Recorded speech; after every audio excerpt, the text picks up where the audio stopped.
नमस्कार दोस्तों, स्वागत है आपका हमारे YouTube चैनल पर। मेरे सभी प्यारे दोस्तों को जय श्री कृष्णा। जातक कथा, छद्दंत हाथी की कहानी। सदियों पहले की बात है। हिमालय के घने जंगलों में हाथियों की दो खास प्रजातियां पाई जाती थीं। एक प्रजाति थी छद्दंत और दूसरी प्रजाति का नाम था उपोसथ। इनमें से छद्दंत प्रजाति काफी मशहूर थी। विशाल 6 दांतों की मौजूदगी के कारण ही इन्हें छद्दंत के नाम से पुकारा जाता था। इन हाथियों का सिर और पैर किसी मणि की तरह सुर्ख लाल दिखाई देते थे। इन छद्दंत हाथियों का राजा कंचन गुफा में रहा करता था। उसकी महासुभद्दा और चुल्लसुभद्दा नाम की 2 रानियां थीं।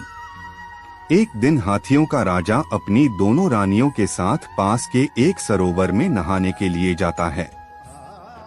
उसी सरोवर के किनारे एक पुराना विशाल वृक्ष लगा हुआ था। उस वृक्ष पर लगे फूल बड़े ही खूबसूरत और मनमोहक खुशबू वाले थे।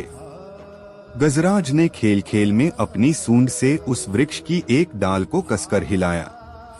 इससे डाल पर लगे फूल महासुभद्दा पर झड़ने लगे और वह गजराज से बहुत प्रसन्न हुई।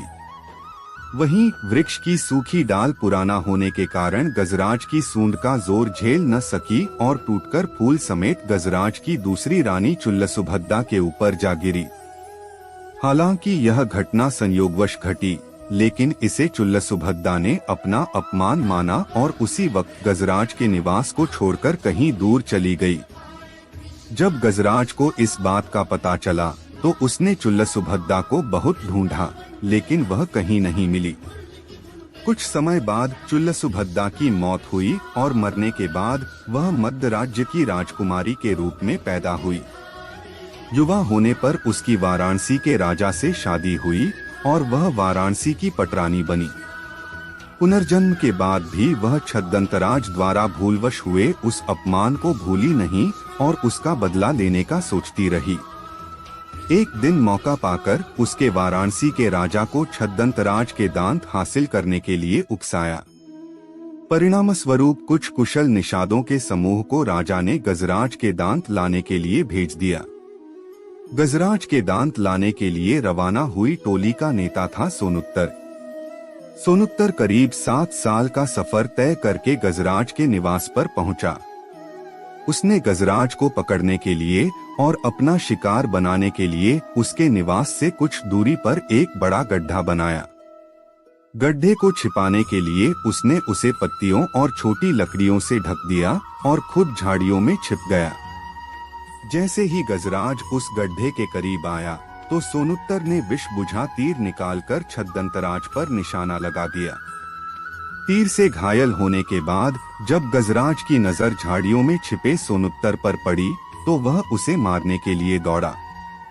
चूंकि सोनुत्तर सन्यासियों के वस्त्र पहनकर आया था, इस कारण गजराज ने सोनुत्तर को जीवनदान दे दिया। गजराज से जीवनदान पाकर सोनुत्तर का मन बदल गया और उसने गजराज को सारी कहानी कह सुनाई और गजराज पर निशाना साधने का उद्देश्य बताया। जीवनदान मिलने के कारण सोनुत्तर गजराज के दांत नहीं काट सकता था, इसलिए छद्दंतराज ने मृत्यु से पहले खुद ही अपने दांत तोड़कर सोनुत्तर को दे दिए। गजराज के दांत पाकर सोनुत्तर वाराणसी लौट आया और गजराज के दांत रानी के समक्ष रख दिए। साथ ही सोनुत्तर ने रानी को यह भी बताया कि किस तरह गजराज ने उसे जीवनदान देकर खुद अपने दांत दे दिए। पूरी बात जानने के बाद रानी गजराज की मौत बर्दाश्त न कर सकी और इस सदमे से उनकी भी तुरंत मौत हो गई। कहानी से सीख: बदले की भावना सोचने समझने की क्षमता छीन लेती है।